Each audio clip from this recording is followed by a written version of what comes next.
Bueno, de hecho, en todos estos años, en 3 años, 2 meses que llevamos al frente del Ejecutivo, hay que decirlo con propiedad, hemos realizado una gran tarea y la población rural ya lo ha comenzado a reconocer. Y ahí están los números, no son datos que yo me estoy sacando de la manga de la camisa. Estamos teniendo una cosecha récord a nivel de producción de maíz, a pesar de los problemas climáticos que hemos tenido. Acabamos de salir de una fuerte sequía en el oriente del país y ya ha comenzado la resiembra. No vamos a alcanzar la cosecha que habíamos previsto de 20,1 millones de quintales de maíz. No la vamos a alcanzar, pero vamos a estar cerca. 19,8 millones de quintales. Porque perdimos más de 2 millones de quintales, que representa el 10% de la producción nacional. Con la resiembra vamos a resembrar más o menos unos 1.900.000 quintales. No alcanzaremos a producir los que habíamos previsto, pero sí estamos cerca de la meta que nos habíamos trazado. Aún así, vamos a producir más quintales de maíz que los que se produjeron el año pasado. El año pasado se produjeron cerca de 16 millones de quintales de maíz, ahora vamos a producir 19,8, casi 20 millones, casi 4 millones más.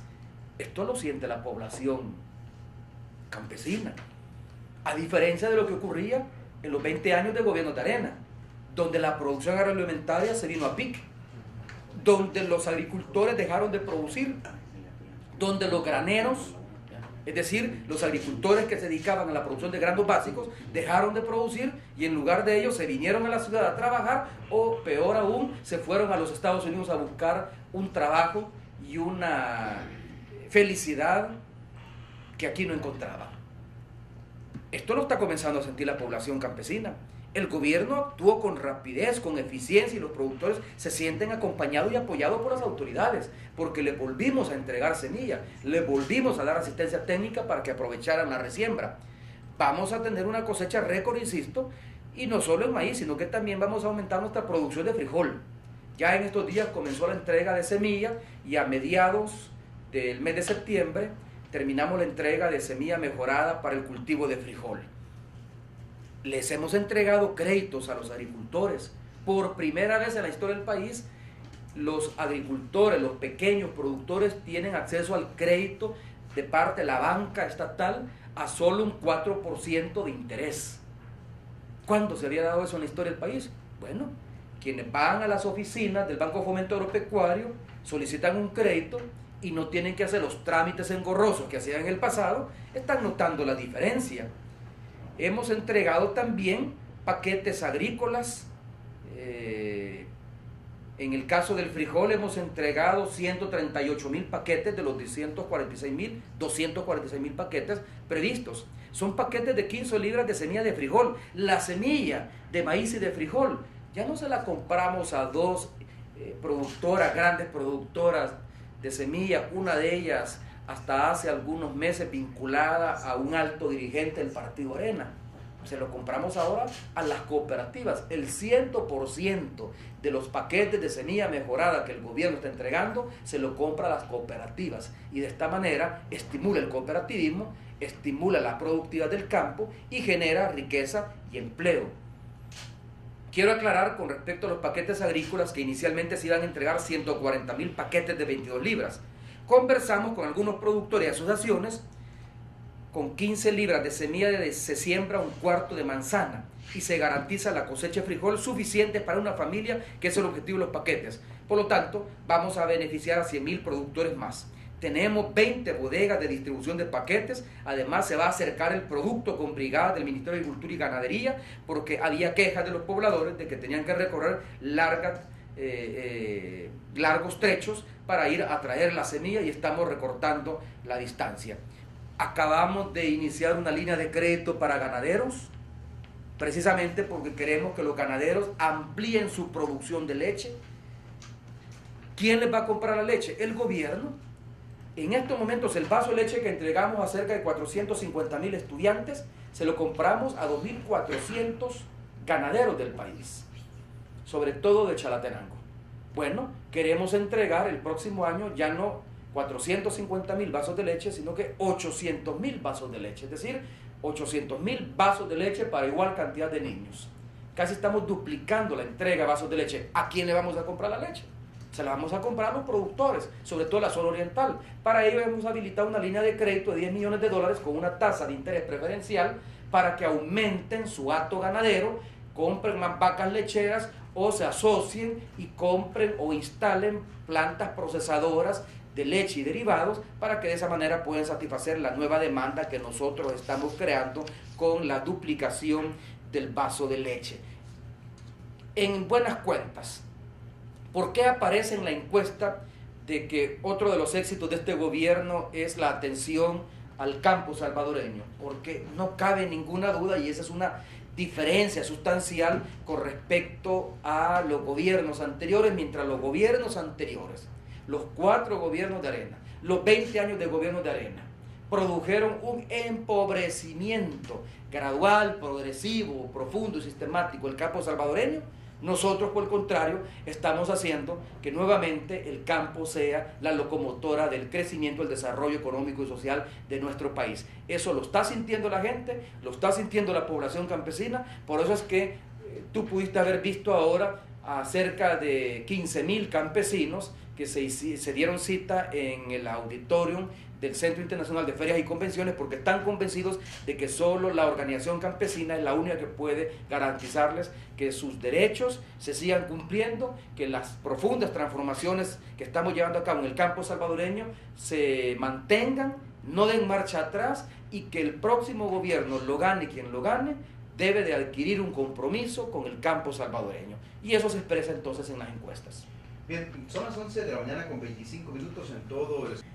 Buenos días, Daniel, buenos días a todas y a todos. Gracias nuevamente por estar con nosotros esta mañana como lo hacen cada sábado, y gracias también por comunicarse con nosotros, por mandarnos sus mensajes, sus demandas, por plantearnos sus necesidades, por formularnos sus quejas o bien por hacer sus comentarios sobre la manera como estamos administrando el gobierno. Sinceramente, de corazón quiero agradecer a tantos oyentes que nos envían su cariño, su apoyo y su respaldo en este que sería, entiendo, Daniel, el 8º programa que tenemos de estar al aire. Efectivamente, acabamos de concluir nuestra participación en un evento que se organizó en el auditorium del Centro Internacional de Ferias y Convenciones, mejor conocido como Feria Internacional. El evento continúa. Lo que acaba de concluir es mi participación. Yo fui invitado como testigo de honor para el nacimiento, que este día precisamente nace a la vida organizacional, a la vida social y a la vida política del país, un nuevo movimiento campesino que se ha dado en llamar Movimiento Campesino Salvadoreño, y comienza con una membresía de aproximadamente 15.500 miembros en todo el país. Este movimiento fue organizado por quien hasta ahora se había venido desempeñando como presidente del Instituto Salvadoreño de Transformación Agraria, don Pablito Ochoa, quien ahora es el nuevo ministro de Agricultura y Ganadería, luego que recibí la solicitud de renuncia del anterior ministro Mito López por razones de salud, por razones estrictamente personales. Y digo, este es un movimiento que él organizó haciendo eco de una cantidad considerable de demandas que en el tiempo en el que él fungió como presidente del ISTA escuchó de diferentes sectores campesinos del país. El artículo 3 de la ley del ISTA establece que es obligación del ISTA y de su junta directiva organizar al campesino salvadoreño de modo tal de que constituya todas aquellas formas de representación que le permitan el cumplimiento de lo establecido por la Ley de Transformación Agraria.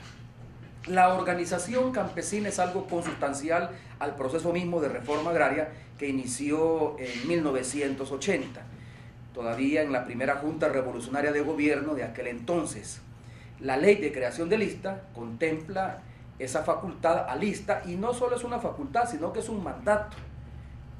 Obliga al ISTA y a su junta directiva, y en este caso al presidente de la institución, a que busque la manera de cómo el campesino se organiza para de esa manera hacer valer los derechos que había adquirido con la transformación agraria. Bueno, en todos estos años han transcurrido cerca de 30 años desde que se inició el proceso de transformación agraria y el ISTA no había asumido ese papel, como otros papeles, porque también una función fundamental del ISTA es la titulación de tierras, el entregar escrituras a los campesinos y campesinas que les acredite que son dueños, que son propietarios legítimos de la tierra que han trabajado todos estos años y no lo habían hecho.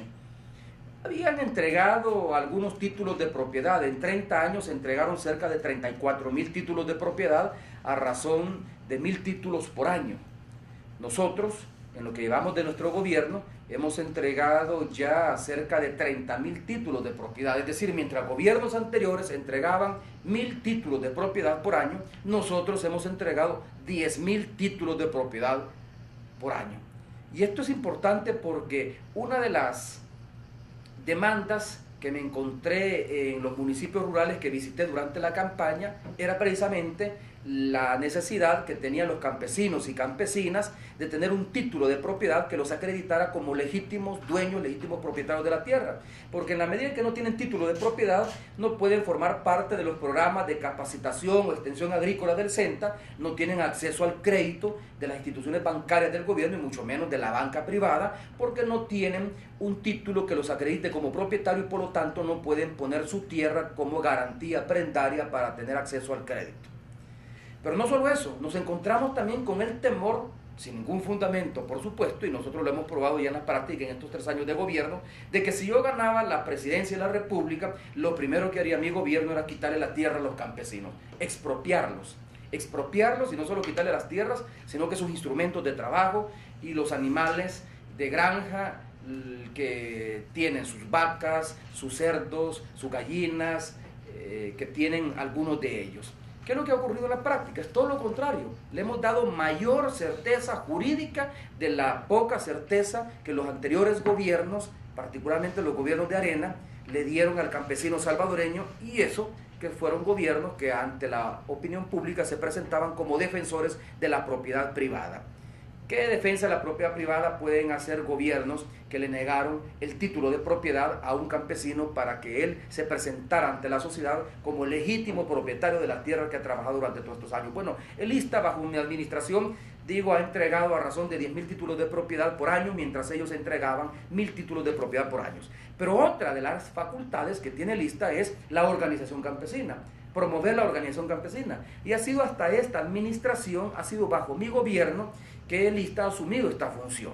Siguiendo este mandato, el anterior presidente del ISTA, Pablito Ochoa, que hizo un excelente trabajo en el ISTA, y eso fue lo que lo acreditó para que yo lo nombrara como ministro de Agricultura y Ganadería, comenzó los cimientos de esta organización campesina, se reunió con 40 líderes y lideresas a nivel nacional y constituyó la primera junta directiva y las primeras directivas departamentales y municipales de este movimiento que hoy sale a la luz.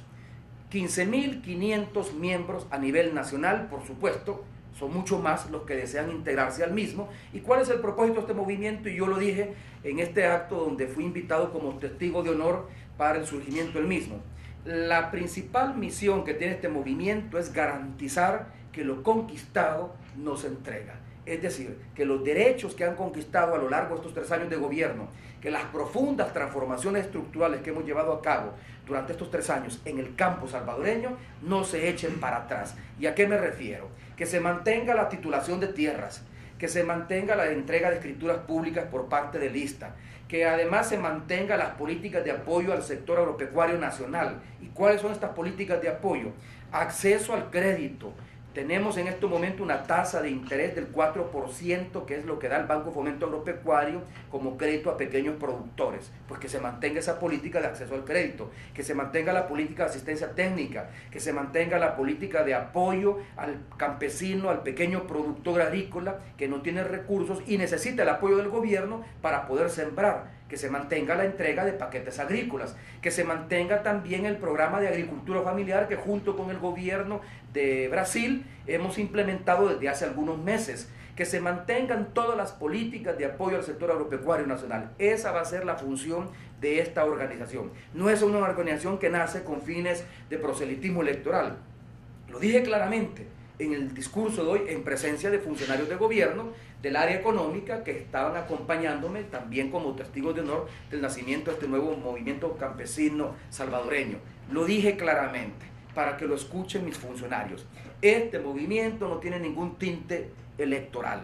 Este movimiento nace como una genuina representación campesina de los campesinos y campesinas, de los pequeños productores agrícolas que trabajan la tierra para que defienda sus derechos, para que haga posible el cumplimiento de sus derechos y para que adquiera una alianza estratégica con este gobierno de defensa y profundización de los cambios en lo que nos resta para que termine nuestro mandato. Aquel funcionario de gobierno que intente instrumentalizar políticamente, política y partidistamente esta organización, ese funcionario de gobierno tiene que abandonar las filas del gobierno. Yo no estoy negándole a ningún funcionario de gobierno sus derechos políticos. Aquel que quiera participar en la política partidista de cara a las elecciones del 2014 lo puede hacer, pero tiene que hacer fuera del gobierno. Tiene que poner su renuncia y dedicarse con sus energías y con su vitalidad a trabajar por el partido o por el candidato de su elección. Pero si se está en el gobierno, se debe de trabajar por la profundización de las políticas públicas y esa es la motivación de esta organización que hoy salió a luz pública con personería jurídica, con una junta directiva nacional, con directivas departamentales y municipales en casi todos los municipios del país y como yo les planteé y les exhorté, construyamos una fuerte alianza, gobierno y el nuevo movimiento campesino salvadoreño para continuar profundizando las reformas estructurales que hagan del campo la locomotora del crecimiento económico, de la recuperación de la actividad económica de nuestro país. Presidente, en el Twitter de la prensa gráfica que están siguiendo el programa en vivo de Conversando con el Presidente, han comentado que el funcionario, haciendo alusión a lo que usted está mencionando, dice el funcionario público que desea hacer política partidaria debe irse del gobierno, afirma el presidente Funes, según el Twitter de la prensa. Bueno, es que es justamente eso lo que dije.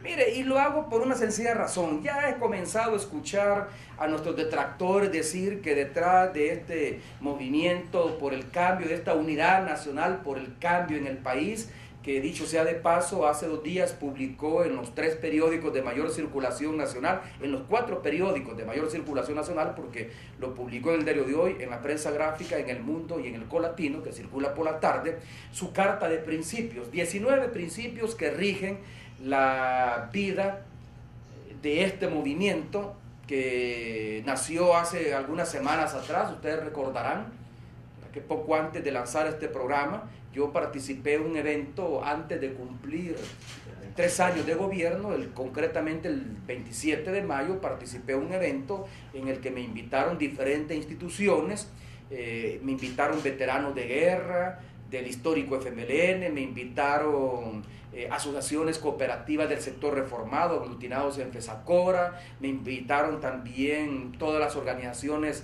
de productores, de pequeños productores agropecuarios que forman parte de la mesa agropecuaria del país, que le integran más de 200 organizaciones a nivel nacional, me invitaron los ciudadanos por el cambio, etcétera, etcétera.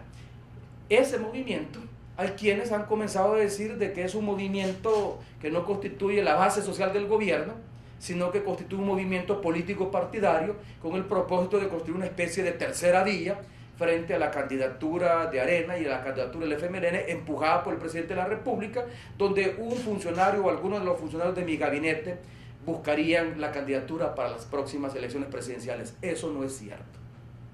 Eso no es cierto. Yo no estoy con el propósito de convertir esa base social en partido político.